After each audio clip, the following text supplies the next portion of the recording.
Imagine working at a digital marketing agency one day and scooping dog poop the next. Sounds like a downgrade, right? Not for today's guest. When William partnered with a plumber friend and spotted a gap in his own backyard, literally, he launched a pet waste removal business with just $1,000. We started with a bucket, a bag, and $1,000. 3 months later, we had 350 recurring customers. We scaled a poop scooping business to 7 figures, and I barely touched the day-to-day. I'm Ryan Atkinson, and you're listening to the Upflip Podcast, where we uncover the secrets of building and running successful businesses. In today's episode, William's breaking down exactly how he built Swoop Scoop, what he'd do differently if he started today, and why he believes unsexy businesses are the best way to get rich quietly. William, I'm so excited to welcome you to today's show. Thank you so much for being here. Yeah, absolutely. Thank you for having me. I'm excited. This is such a fun topic. And I know all of our listeners really are wanting to dive into this one. As we talked about before recording, it's our number one course on the Academy right now. But let's go to the beginning for you. How did you turn from working at a digital marketing agency to scoop and poop for a living? Talk to us about that. Yeah, so it was a little bit of a transition. So I went from the marketing agency, and I realized that I actually make a lot more money if I own the companies rather than just doing advertising for people. So I actually have a couple other companies. I partnered with a guy that was an electrician for 30 plus years. I did all the marketing. I did all the CRM, all the background setup. He did all the ops, all the hiring, all the firing. Took that business from 0 to 7 figures in about 5 months. Did a similar thing with a garage door company. And I had a buddy from high school that wanted to start a business with me. He wasn't a plumber. He couldn't do HVAC. He couldn't back up a trailer to do a lawn care type company. And my wife had hired a pooper scooper at the time.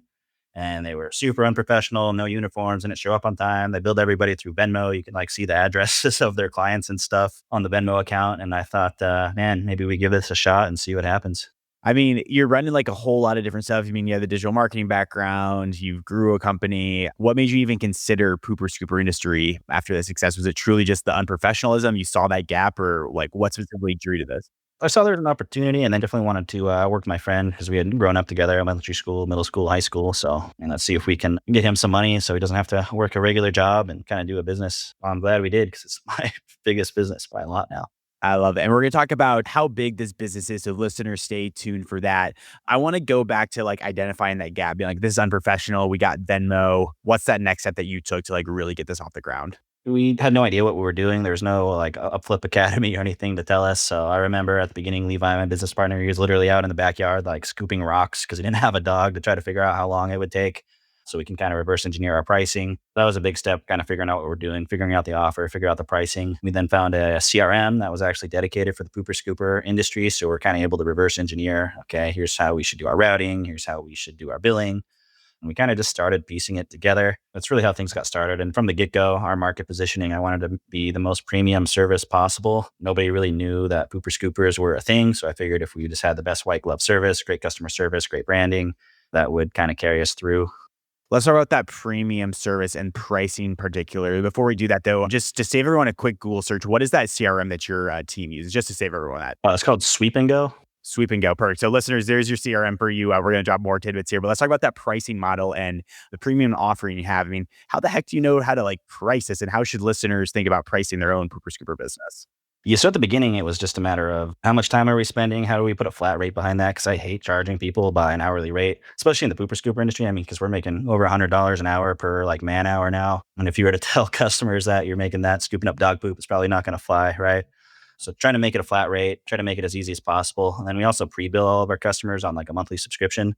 So if they don't pay us, we don't have to track down receipts or anything like that. We pre-bill, we get the money. They don't pay us, we don't show up. So it really streamlined the operation quite a bit. When we were first starting off, we didn't exactly have all those things figured out. But as we continue to grow, we start to get more sophisticated. We started doing other strategies. One example is we recently implemented quarterly billing, which reduces our churn by went from 3 to 4% per month to less than 1% by introducing quarterly billing. Some things like that. We've just been evolving kind of over time. That's what I love about entrepreneurship is as you start doing all of this and whatnot, stuff that you do a year and a half from now is you're not even thinking about doing it right now. That quarterly billing, I'm sure when you guys started, no idea. But as you said, the more sophisticated you get with it, the more you're going to start realizing this and being able to operate on that. Yeah, well, and especially if we were to do that at the beginning, we would have been able to pull so much cash forward. We would have got 3 months of cash flow just right up front. We would have been able to grow a lot faster. It's all about entrepreneurship and just always continuously learning. I want to talk specifically more about those startup costs and cash flow as well. How much did you guys have to start this business? Where did that money actually go? What was essential at the beginning? I want to get really actionable for our listeners here. Yeah, so when we first started, I think we had around $1,000. So we used that to get our basic tools, which we just use like a lobby dustpan and like a Corona garden rake, some bags, some disinfectant. I think you can buy all that now for 150, $200. I got the business license, got some door magnets, got some door hangers, got some business cards. I got some basic hosting to get a website up, and then basically just paid for the CRM. All that was less than $1,000 to get started. Wow. So then how did you go get your guys' first customer here? The first 10 to 20 customers was pretty grindy. We went out, we were posting on like Facebook groups, like buy, sell, trade groups, like Craigslist of Spokane, those types of groups. We were able to get customers through that. And then just through sheer brute force of just like handing out door hangers and talking to people, trying to hit up our friends and family kind of at the beginning. The beginning was definitely grindy, but once we were able to get our first 10, 20 customers, we started putting some money into paid ads. That's when things really took off for us. Yeah. And so were these first 20 customers, were they all on recurring? Because as I said in that intro, you went from 0 to 350 reoccurring customers in just 3 months, was just like mind blowing. So was it from day one you guys were doing recurring? And why is that so important for our listeners listening?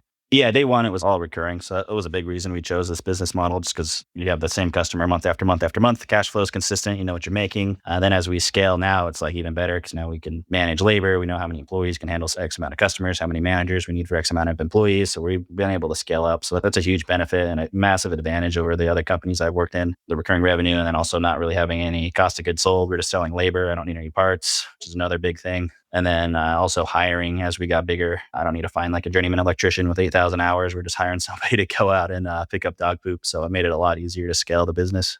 Yeah, that makes it so much easier. And the recurring part, as any business owner will soon understand or may already understands, is so important just for your own growth. For someone that's listening right now, I'm going to save listeners. Like, if you guys don't like this answer, you guys can cut off this podcast like right now. But William, I got to ask you, like, for someone listening, like, how can they validate if this is the kind of business could work in their own town? I'd love to hear, like, what market do you like look for? What are some of those factors? Would love to hear that.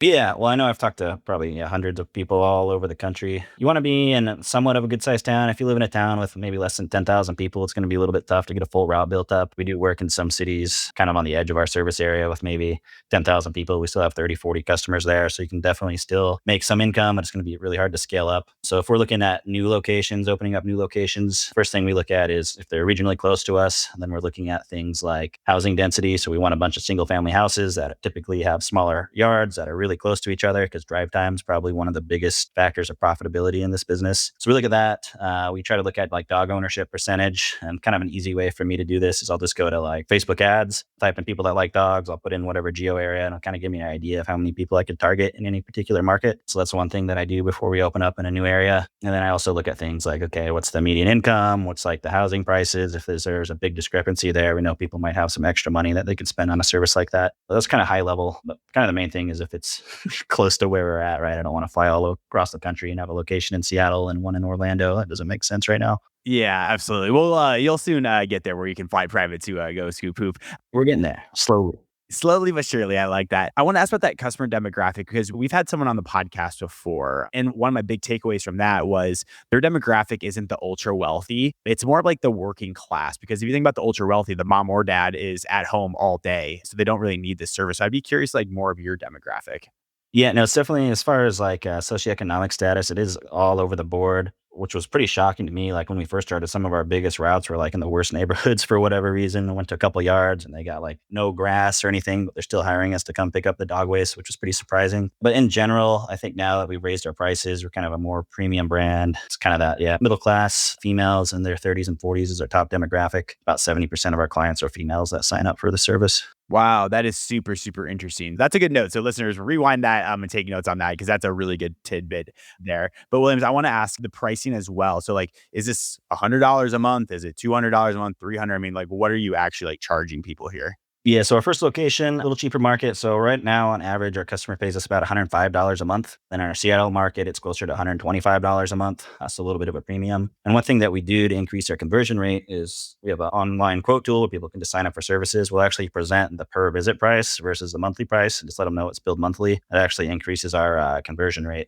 What I like so far of what you talked about is like, I feel like you take like a very analytical approach in like your marketing, like how you're doing. I'm sure that's by design, of course, as well. Yeah, it's becoming more by design as we get bigger. At first, it was a lot of trying to figure out what's even going to work, but yeah, it's definitely getting better and better every year. Most people spend months, sometimes years, just thinking about starting a business. But what if you could do it in just 10 days? That's exactly what the 10-day business launch plan is designed for. It's a step-by-step roadmap that takes you from idea to real operational business in just 10 days. Click the link in the description below and get ready with your business. Let's just say someone wants to start a pooper scooper business today. What would their path look like to get to 10K a month? Like how many customers? Obviously, just give some numbers there. What pricing? What are expenses? Let's really talk about getting to their first 10K in this business. Yeah, 10K a month. What's that? You're probably around 100 clients, 80 to 100 clients, depending on what your pricing is. If your pricing is lower, then obviously you're going to have to get a little bit more clients. Typically recommend that you price at minimum $85 a month, kind of on the low end. If you're anything below that, it's going to be really hard for you to pay for advertising and to pay for employees. I think a lot of people fall into the trap of, I make 20 bucks an hour at my job, so I can afford to make 20 bucks an hour at my business. And it just totally kills their growth. So that's a big trap that I think that you should avoid. But yeah, I mean, 80 to 100 customers, most likely. That's not even going to be a full route. One full-time person at our company, you can typically handle about 150 clients. So you could be making 10K a month, working, I don't know, 30 hours a week out in the field, doing all the other stuff you need to do that other 10 hours a week, or if you want to push it, you definitely can as well. That's a really good breakdown right there. And like, how many times a day, like a week, are they coming? Are they coming 3 times a week, every day? Yeah, I'd love to hear that actual route and how you designed those. Yeah, so our most popular frequency is just once a week. So about 65% of our customer base is on once a week. And then we have some outliers. We'll do twice a week. We'll do once a month, and then we'll do once every other week. So once a week's the most popular. Every other week's the second most popular. And then it's pretty even between twice a week and once a month. And obviously, your pricing changes there as well. I would imagine if you're going like twice a week, 1 time a week, or multiple, whatever, times a month. It changes and we try to tear it down. So if once a week's like $100 a month, let's say, or every other week will be $75 a month. So we're coming out half the time, but we still have to pick up the same amount of waste. So we try to account for that. So we're not just charging $50 because we're coming out half as much. We're charging a little bit more. So that's kind of how we tier that down. And then for the twice a week customers, we basically just take our weekly price, double it, and then take 10% off. Super, super good. Where does like this waste go then? Like you pick it up, but like where does it actually go? You just throw it in a trash can, or like are you taking a specific spot? Yeah, so this is kind of interesting. So at our first location, we wanted to be premium. We bought all these trucks and we take the waste and we got like a dumpster with waste management and we take care of the whole thing. Customers don't have to worry about it. But when we opened our second location, we decided to give it a try and just run around with fuel efficient, like little Chevy Sparks. They're super cheap to buy, super cheap to wrap. And we just double bag it, put it in the customer's trash can, and almost nobody seemed to care. Wow, that's another amazing tidbit right there. So now you're just literally putting in the people's trash cans that are outside, or Yeah, nobody cares. It's kind of it was kind of shocking to me. I talked to other scoopers. I know Erica Kruppen. She used to take the waste, and then she just decided not to take it. All of a sudden, she lost, I don't know, maybe like 5% of her customer base, but it wasn't like a massive drop off like you might expect. interesting. So would you advise people starting out this business to just drop it in their trash cans to start then? Oh, it's going to be way easier. You don't have to like find a place to put a dumpster. You don't have to buy trucks. It's going to be a lot more cost effective. It's going to be a lot less logistically challenging. So Listeners, I hope you have a notebook here because this is a lot of like good tidbits. What literally I love about this business model like so much, it gets me like so excited to talk about is like the startup cost can be like relatively low and like I mean expenses. We're gonna talk about expenses here, but like it feels like you could do a one-man show of this and take in 10K a month by yourself. Correct me if I'm wrong there, but that's what is so exciting about a business model like this. yeah, no, I think that's the number one thing that makes it so appealing and why like it's probably so popular in the academy is because I mean you technically can start for like a couple $100 and you have the earning potential with no employees to make 6 figures like take home because the expenses are so low.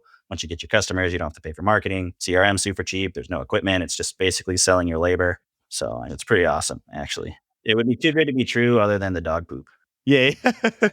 And if you get over that, I mean, a lot of listeners probably have dogs. So just imagine doing it 100x of like what you're currently doing to get to 6 figures a year if you want to there. I mean, you're in and out on the yards in like 7 minutes and then you're just driving most of the day. So it's not even that crazy.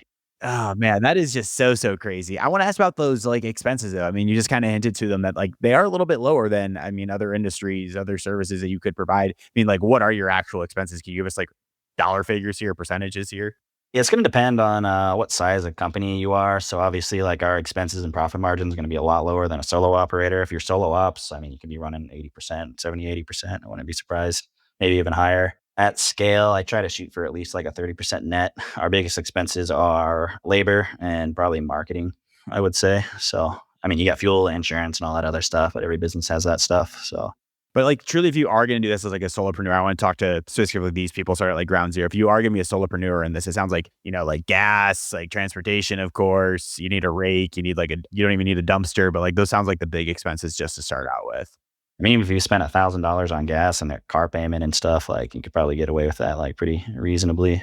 And also just for like startup expenses, like you just recommend like a simple rake to do this. Is there a specific item or? Yep. No, it's just a lobby dustpan and then it's a Corona extendable garden rake that you could buy at Home Depot. You could buy on Amazon for like $20. Like it costs almost nothing. But one tip with the lobby dustpan is if you get it, you want to flip the handle around the other way to make it more ergonomic. Otherwise, your wrist will just get destroyed cleaning yard after yard after yard. So we picked up some tips and tricks like that and that will save you some wear and tear on your body. It's so easy to start, and really it just comes down to getting like your first few customers. I want to hit on that a little bit more here. You said like it was a lot of like brute force, like referrals. If you're going to advise someone today to get their first like 10 customers out of the gate, I mean, what would you exactly do? Facebook groups are still good. They're getting a little bit more saturated now, a little bit harder to punch through. But I think if you combine that with a good offer and really dial in your messaging. So I see a lot of people, they're just trying to compete on price all the time, but there's other things that you can compete on, right? So you can have an offer around speed, for example. You call us, we'll have your yard cleaned within 24 hours or it's free. Or you have an offer that's get a free cleanup. Or if you're just starting off and you're trying to get reviews, one thing I like to tell people is to do what's called like the free trial method. So you go out to your friends and family, anybody that has a contact number that you can get a hold of and say, hey, we're starting this new business. We're doing free trials for 2 weeks in exchange for some feedback and a good review. If we do a good job, would you be interested in that? And a lot of people just end up signing on for service after that. So it's no risk to the customer. You don't really know what you're doing. You get some experience, you get some reps, you can get some content out of that. That's a pretty easy way to kind of get your feet wet is by giving that free trial to friends and family, anybody that responds to your Facebook group posts, anybody that responds to you on social media, anywhere, just start hitting people up. Yeah. That's what really I feel like a lot of marketing comes down to, just having like a crazy good offer. I know obviously you're an ad guy, like you get ads, you know how to run them effectively. I mean, within your ads, would you advise people to have these same offers in there when starting off, like a free trial, free 24 hours, or like what do your ads look like? It definitely shifts over time. So you can give a dollar amount off, you give a percentage off if you're giving that kind of an offer. We have the speed offer that you can talk about. For us, probably the one we use the most is a free initial cleanup. So the first cleanup's typically more expensive. It causes friction with the customer because they maybe haven't picked up in 6 months plus. So it's going to take you a while to do that cleanup, right? So most companies will charge $100, $200, $50, whatever it might be extra before they get onto the actual subscription plan. So giving that away for free, well, yes, it sucks. It's going to help you get more customers. And the way that I like to think about it is what is your labor worth? So if you had to pay somebody $20 an hour to go clean that up, maybe your all-in cost is $26, $27 with insurance and benefits and all that stuff. Just add that to your customer acquisition cost. Oh man, super, super good. It's super important to know your customer acquisition cost. So if there's a metric to know, that's one of them here. But a question like pops into mind here, as you just said, like someone doesn't clean their yard for like 6 months. Like that's like mind blowing to me. That's like kind of gross, honestly, to think about. But like typically, like why are customers like signing on for their services? Because like they truly don't pick it up for 6 months? Is it because like they're so busy? Like what's the main why on why people are buying? There's definitely a mix of people, right? So probably the biggest percentage is people that just hate picking up dog poop. So that's why our top demographic is kind of that female 30, 40s. But you also have busy professionals. Both people are working. They might not even see the sun because they're going to work early, coming home late. They got kids sports that they're going to right after work. So they just literally don't have the time to do it. You also have the elderly, you got people with service animals. And a lot of these people, they wouldn't even be able to have an animal unless they had a service like us to help pick up after their dog. So there's definitely a mix, but the main group is people that just don't want to do it. That's super fair. Yeah, it's a really interesting business model. I absolutely love it. So listeners, definitely take notes about this whole episode. So good. I think it's something that anyone could start here. Let's talk about a little bit of reflections before we dive into our last segment of the fan blitz. What's one thing you definitely would do differently if you had to start Swoop Scoop from scratch? I'd spend way more money, way faster if I could do it again. I mean, the economics are just so good. If you can get a customer for less than $100 and their LTV is over $3,000, it's like, yeah, I'm going to mortgage my house and just dump money into ads kind of a thing. So I think that definitely having the longer billing cycle so you can pull more cash forward is going to be important, reduce your churn rate, increase your LTV. And understanding the seasonality of the business also, it was the opposite of what I expected it to be. So quarter one, like almost in every market, is the busiest time of year, regardless of if you have snow or not. I think a lot of that has to do with CPMs going down because there's a lot of advertisers pushing for Christmas, rises up advertising costs, coupled with the fact that the weather is typically the worst those times of year. So the worse the weather, typically the busier you're going to be. And then going into summer is the slowest time of the year. And you'll actually, for us anyways, we lose a percentage of our customer base over the summer. pick it back up in the fall, winter, and then we go crazy quarter 1. So really understanding those seasonal cycles is important. So you're not just dumping a bunch of cash into ads like the worst time of year. What's your guys' ad strategy with that then? Are you guys pumping out ads Q1, Q2? Like, when are you guys pumping out ads? I feel like I should be able to comprehend that, but I do want to just like ask it. Yeah, so it depends on the type of advertising. So for like Google, SEO, all that type of stuff, we're running that all year round just because we want to capture all the search intent. We also run remarketing, SMS remarketing, email remarketing. That runs all year round. But really the big demand gen is going to be through like Facebook ads. And if we want to go crazy and run TV or billboards or other things like that, which if you're just starting off, I don't recommend that you do that. But it's going to be that Facebook ads. And we dump most of our budget in the first quarter of the year and then quarter 4. And then we don't really spend that much, if anything at all, over the summertime just because the CAC like quadruples. That's really interesting because that's what I've been thinking about as well for like my own company is like, when should I be like running ads or when should I be pulling back? I don't know if I should be running ads when it's super busy or if I should be running it when it's like super slow to like kind of counterbalance it here. I'd be curious, like, what's your advice on that? When things are easy, you should like go all in is my advice, but just make sure you're tracking those numbers, right? What's your customer acquisition cost is really the important thing. So for us, quarter 1, our customer acquisition cost might be $50. And then over the summertime, it might go $300-400. So it's a massive swing. So if we spent 10 grand quarter 1, we're going to get whatever, 8 times more customers than if we spent 10 grand in the middle of summer. That's just something that I've been going through as well here. But yeah, I want to ask, as well as we talked to, kind of alluded to, you're scooping poop, which can be a great thing. I don't know how you want to approach it. Everyone approaches it differently. They want to consider it like a sexy business, but like what keeps you motivated to keep building in a space like this? I just kind of think it's fun to see how big of a company we can get from scooping dog poop. So I talk to a lot of high level entrepreneurs like fairly frequently, and we always seem to have the most interesting niche that we're in, picking up dog poop. So I want to see how big we can get this. I think we can hit 8 figures probably in the next 3 to 5 years pretty reasonably. And yeah, just keep expanding from there. Yeah, it's a super interesting niche to be in for sure as well. Rounding out these questions, you've built both like an electrical services company and a pet waste business. Which has been easier to start and why? Honestly, probably the electrical company was easier just because it was higher ticket, right? We can go out and sell like an electrical panel change and a rewire for 10, 15, 20, 30 grand or whatever it might be, collect a 50% down payment. And we were able to scale up that business like quite a bit faster. But long term, I definitely think the scooping company has way more advantages. So, but yeah, I mean, that business too, we started that business with $1,000 and we basically sold the job, threw a couple $100 in ads, sold the job, used that money to hire people and scale up. So insane. You have done some amazing things, and this was an amazing podcast so far. So let's dive into our fan blitz questions. And these are questions submitted from our community. Listeners, if you want to join in on World Class Entrepreneurs, go to www.youtube.com/upflip and submit your questions there. But William, ready for our last 5 questions here? Yeah, let's do it. Cool. Number 1, what's the weirdest thing you've ever scooped? I'll be honest, I haven't scooped anything. I love it. I think that's a mic drop in itself there. I have a free out because we had technically hired a pooper scooper before we started the pooper scooper business. So I'm like, I should be exempt because we already weren't doing it ourselves. Nice. I love it. Number 2, what's one tool or software you couldn't run Swoop Scoop without? Sweep and Go is probably our most important tool that we use. What's more profitable, poop scooping or electrical work? Poop scooping. What's your go-to strategy for getting a customer to say yes? Make it as easy and frictionless as possible. If you lost everything tomorrow, what's the first business you would start? I'd probably start a internet business, to be honest. So maybe teaching people how to launch these home service companies quick. Nice. I like it. Well, I think you have that in your future. You talked very well in depth in this podcast, William. So I want to thank you so much for joining us. If someone's like, oh my gosh, I need to learn more about William, learn more about Swoop Scoop, where can they do so at? Yes, if you want to learn more about me, learn more about Upflip community or anything like that, you can Google Poop Scoop Millionaire. You go to YouTube, type in Poop Scoop Millionaire. That's probably the best way to find me. You can see our company, Swoop Scoop, if you Google that. But please do not try to call Swoop Scoop. You will not be able to get a hold of me. It's impossible. We got too many office people, so please don't do that. But yeah, if you find us on YouTube, find us on Google. That's the best place to go. I try to reply to all the comments on social media to people, so I still do that myself. Listeners, that was an amazing episode with William. 3 quick takeaways for you. Unsexy businesses can be highly profitable. It is amazing how quickly he scaled this into 7 figures, and it just jazzes me up because I think there's a great opportunity with this exact business model that I hope you guys take and then can implement. 2, if you are going to implement it, reoccurring revenue is the secret weapon. We talked about him getting 350 reoccurring payment customers early on. I think that is really the key to scale this business. you don't need complex tools to start. You just need execution. He started with less than $1,000. You can start with even less. You just really need a rake, a bucket, and some grit. So really love this business model. If you guys are enjoying this episode, please give us a like, give us a review wherever you are listening to this podcast. It really helps us get amazing guests onto this podcast. We want to see you grow as you grow yourself. William, thank you so much for being here today. I appreciate your time. Yep. Thank you.